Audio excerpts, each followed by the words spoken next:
안녕하세요. 안녕하세요. 네, 공중보건 담당하고 있는 김희영입니다. 올해부터 커리큘럼이 약간 개정이 됐죠. 그래서 기출문제하고 그 다음에 단원별을 좀 합쳤습니다. 그러니까 이렇게 함으로써 우리는 기출문제를 조금 더 활용할 수 있게 됐거든요.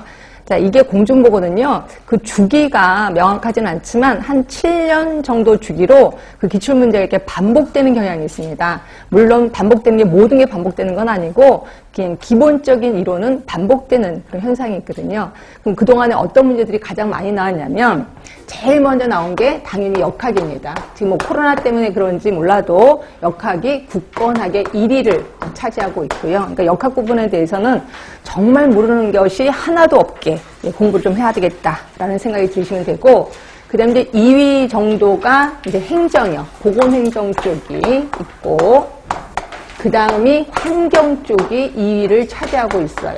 자, 그런데 보건행정은 떠오르는 2위고요. 환경은 조금 내려가는 2위다. 이렇게 생각하시면 돼요. 그래서 한때는 환경이 굉장히 많이 나왔다가 점점 줄어들고 있다. 이렇게 생각하시면 되고, 그 다음에 3위 같은 경우가 이제 우리 인구가 있고, 그 다음에 이제 공중보건의 개념.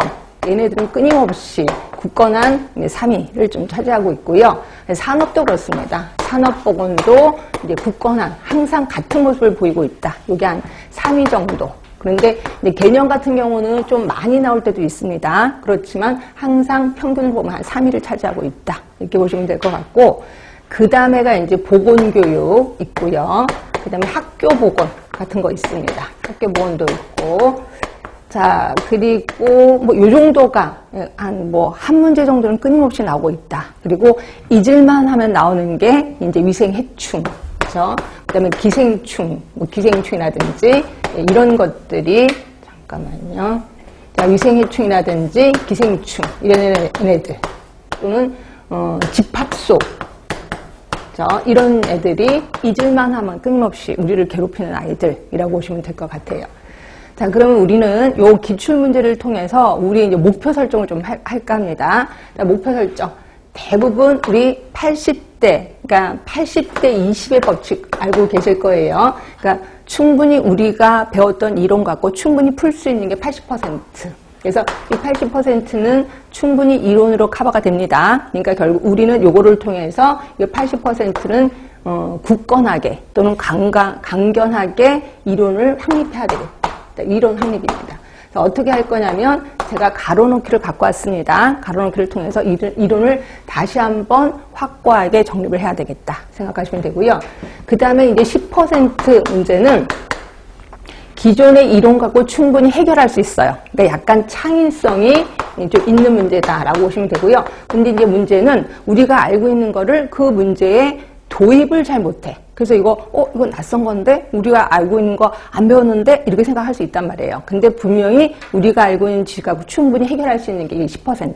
그래서 요 10%의 문제에 대해서는 제가 최대한 여러분의 눈에 맞춰서 여러분의 입장에서 문제를 풀도록 말 그대로 문제 푸는 훈련을 좀 하도록 하겠습니다. 그렇죠? 그래서 보면은 어떨 때는 좀 답답한 모습이 보일 수도 있지만 다 여러분의 눈에 맞추기 위함이다라고 보시면 되고요. 그 다음에 나머지 10%는 전혀 엉뚱한 문제, 말도 안 되는 문제가 이제 나오게 되는 거죠. 그럼 이 엉뚱한 문제는 그냥 버려버릴까요? 설마 그러겠습니까? 버리진 않고 이거에 대해서도 좀 깊은 이론적인 내용으로 들어갈 겁니다. 자, 이러다 보니까 지금 가뜩이나 외울 게 많은데 이것도 외워야 되나요? 예, 저는 요거까지도 노릴 겁니다. 그래서 이런 것들도 더 깊게 들어가서 여러분들이 이론이 정립이 안 된 분들은 요거를 통해서 이론을 확립하고, 그 다음에 이론이 이미 정립이 된 사람들은 요 두 개, 세 번째 요거를 좀 노려야 되겠다라는 생각을 하시면 될 것 같아요. 그죠? 자, 잔소리는 요 정도로 끝내면 되고 이제 바로 들어가도록 하겠습니다. 자, 맨 처음에 역사위가 나오는데 역사도 조금은 정리를 하고 갈까요? 문제부터 풀까요? 어떻게 할까요? 여러분들 선택의 기회를 드릴게. 역사 먼저 정리할까요? 문제 풀까요? 정리합시다. 그죠? 자, 역사를 먼저 정리한 다음에 그 다음에 이제 문제 좀 풀어가겠습니다. 우리 역사하면은 맨 처음이 고대부터 시작합니다. 그 다음이 중세. 자, 그 다음이 근세. 자, 그 다음이 근대. 그 다음이 현대. 자, 이런 거를 막 쓴다거나 이러면 안 돼. 여러분 머릿속에서 다 떠올라야 됩니다. 자, 고대 하면은 500년까지를 얘기하는 거고요. 별명 좀 붙여주세요. 별명. 네, 이건 개인 위생이에요. 개인 위생 중점. 그래서 국가는 개인의 위생에 전혀 관여를 안 해. 본인들이 그냥 알아서 하는 거죠. 그렇죠? 이런 거를 고대라고 하는 거고, 요때는 4개 정도는 좀 기억을 해 두셔야 돼. 4개의 나라. 자, 어느 나라? 네, 메소포타미아. 자, 그 다음이 이집트. 자, 그 다음이 그리스. 그 다음이 로마입니다. 자, 메소포타미아 하면은 2가지 정도 기억해 주셔야 되겠죠. 뭐죠? 레위기. 그쵸? 그 다음에 또 하나가 함무라비 법정. 다 우리 배운 겁니다. 이집트 해도 한 2개 정도 기억을 해 두셔야 돼. 뭐죠?